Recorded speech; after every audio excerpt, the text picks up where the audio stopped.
প্রায় 30 foot by 40 foot 1400 square feet জায়গার মাঝে 4টি বেডরুম, একটা কিচেন, 2টা বাথরুম, একটা সিঁড়ি রুম সহ এই পর্যন্ত বিটা লেভেল কমপ্লিট করতে কত টাকা খরচ হয়েছে বিস্তারিত জানুন। সম্মানিত ভিউয়ার্স, আসসালামু আলাইকুম। আশা করি সকলেই ভালো আছেন। আল্লাহর রহমতে আমিও ভালো আছি। বেস, কলাম, বিম ও বিমের রিং সহ এই পর্যন্ত আমাদের 1700 কেজি রটের প্রয়োজন হয়েছে। প্রতি কেজি রটের দাম 87 টাকা, তাহলে 1,47,900 টাকা আমাদের রটের প্রয়োজন হয়েছে। আমাদের এখানে এই পর্যন্ত শুকরির প্রয়োজন হয়েছে 240 ফুট। প্রতি ফুট শুকরি 100 টাকা হলে 24,000 টাকা, প্রায় 24,000 টাকা শুকরির প্রয়োজন হয়েছে। আর হচ্ছে সিমেন্ট, আমাদের এখানে সিমেন্টে লেগেছে 90 ব্যাগ।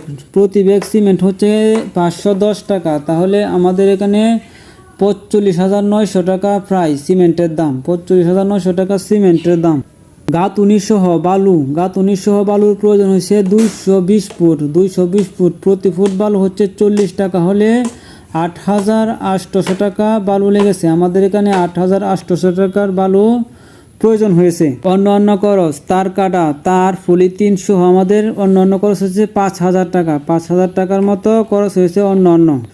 সর্বমোট কত টাকা খরচ হয়েছে? আমাদের এখানে রড হচ্ছে 1,47,900, শুকরি হচ্ছে 24,000, সিমেন্ট হচ্ছে 45,900, বালু হচ্ছে 8,800, অন্যান্য খরচ 5,000 আর মিস্ত্রি খরচ 60,000। আমাদের এই পর্যন্ত বিটা লেভেল কমপ্লিট করতে 2,91,600 টাকা দরকার হয়েছে।